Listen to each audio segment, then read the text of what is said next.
नहीं, अभी exit poll आने बाकी है, लेकिन फिर भी एक एग्जिट पोल हमारे संवाददाता मयंक सुबह 7 बजे से लगातार लगे हुए थे। हर पोलिंग बूथ पे तो नहीं, लेकिन अधिकतर पोलिंग बूथ पर वो मौजूदगी उनकी रही। रिपोर्ट्स आपने देखी, उनकी ग्राउंड से वोटर से बात करते हुए देखे। एक एग्जिट पोल जो मयंक का कह रहा है, अगर एग्जिट पोल की बात की जाए आकांक्षा जी, तो एग्जिट पोल बहुत टाइट फाइट रहने वाली है। और मुझे जो समझ में आया है, अगर दामोदर यादव 20,000 से ऊपर वोट ले जाते हैं तो ये फाइट भाजपा के पक्ष में हो सकती है। और अगर वह 20,000 तक ही सीमित रहते हैं तो ये कांग्रेस की तरफ रहेगी।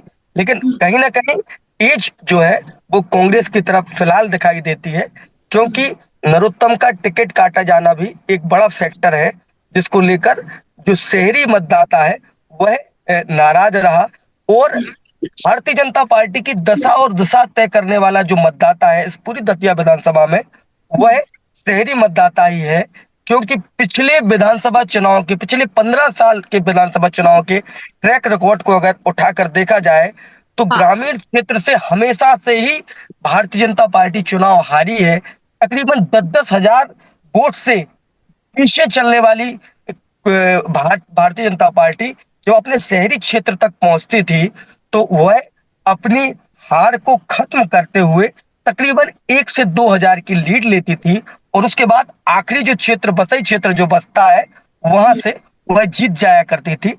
बावजूद उसके इस बार शहरी मतदाता घरों से कम बाहर निकला और वोटिंग के लिए भी कम पहुंचा। जो वोटिंग परसेंटेज है वह भी कम रहा। और इसको लेकर कहीं ना कहीं जो मैं एज देख रहा हूं वो अभी फिलहाल में कांग्रेस की तरफ देख रहा हूं।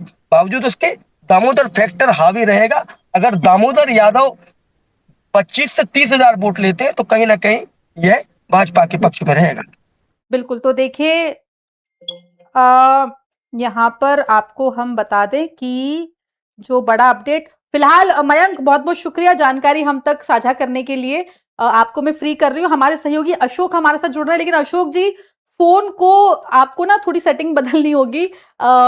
फोन को ऑटो रोटेट पे कर लेंगे तो बड़ी सहायता हो जाएगी जुड़ने में, आपको जोड़ने में। इस बीच फोन का रोटेशन अगर आप ऑन कर लेंगे तो मदद हो जाएगी आपको जोड़ने में हमें। एक बार वो कर लीजिए। लेकिन देखिए, जानकारी दर्शकों को दे दें कि दतिया विधानसभा उपचुनाव में शाम 6 बजे तक 71.4% वोटिंग हो चुकी है। यानी कि पिछले बार से करीब 9% कम वोटिंग यहां पर हुई है। अब 9% कम वोटिंग किसको नुकसान, किसको फायदा पहुंचाएगी, ये देखने वाली बात होगी। लेकिन फिलहाल धर्मेंद्र, भोपाल का माहौल, भोपाल की आबो हवा, भोपाल में बीजेपी कांग्रेस के जो तमाम दिग्गज हैं, उनकी बॉडी लैंग्वेज क्या कह रही है? कि लगातार जो है कांग्रेस ने यही कहा था कि हम दतिया सीट फिर से जीतेंगे। कांग्रेस बिल्कुल आश्वस्त थे, कांग्रेस बिल्कुल चिंता फिकर में नहीं थी। कांग्रेस का कहना था कि ये पहले भी सीट हमारी थी, अभी हमारी फिर से होगी। क्योंकि नरोत्तम मिश्रा का जो जिस तरह से विरोध हुआ था, कार्यकर्ताओं में असंतोष था, उसको लेकर कांग्रेस ने ज्यादा बताएं तो मेहनत भी उस सीट पर कम नहीं करी।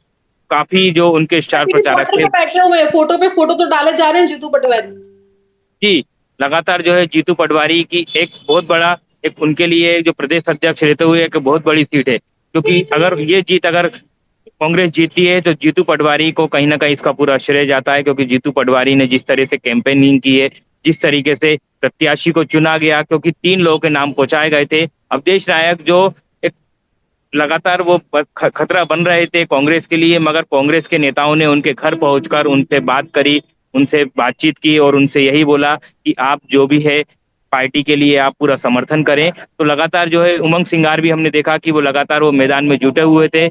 उन्होंने बिल्कुल पूरी जी जान लगा दी थी। और कई कार्यकर्ता ऐसे थे, दिग्विजय सिंह भी पहुंचे थे, उनके बेटे भी पहुंचे थे, कई जो विधायक पहुंचे थे। क्योंकि लगातार जो है उनको ये डर था कि कहीं ना कहीं जो है बूथ मैनेजमेंट जो है कांग्रेस का वो कमजोर है। मगर उसको मजबूत बनाने के लिए पार्टी ने काफी आह्वान किया। और घनश्याम सिंह का पूरा परिवार, साथ साथ जो उनके पुराने जो लोग हैं, जो पुराने उनके जो कार्यकर्ता हैं, वो भी आगे सामने आए थे। तो ये हमने देखा। वहीं बीजेपी की बात की जाए तो कहीं ना कहीं जो है अंदरूनी कलह जो है आशुतोष तिवारी के साथ देखी गई।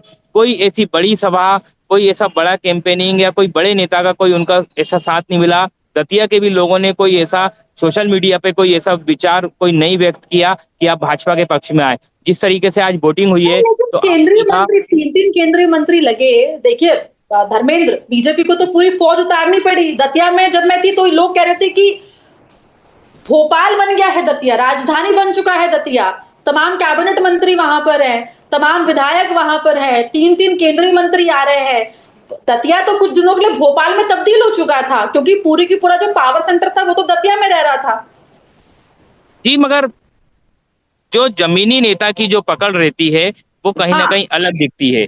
अगर भोपाल से अगर कोई नेता जाएगा तो उसको उतना नहीं पसंद किया जाएगा, मगर हाँ, अगर दतिया का कोई कार्यकर्ता कोई नेता पक्ष में खड़ा होता है तो कहीं ना कहीं ये फैक्टर दिखता है। भाई, बाहर के प्रत्याशियों को, बाहर के लोगों को, अगर केंद्रीय मंत्रियों को अगर वहां पे पहुंचाते हैं तो दतिया वाले लोग उतना विश्वास नहीं करते जितना दतिया के लोग अगर किसी के लिए भरोसा जताते हैं, किसी के लिए बोलते हैं। क्योंकि ये एक क्षेत्र का एक जो चुनाव होता है, ये ग्रामीण भी इसमें एरिया आता है। दतिया एक सिटी भी है, काफी अच्छी एक पीताम्बरा माई का दर्शन इस दार्शनिक स्थल भी है।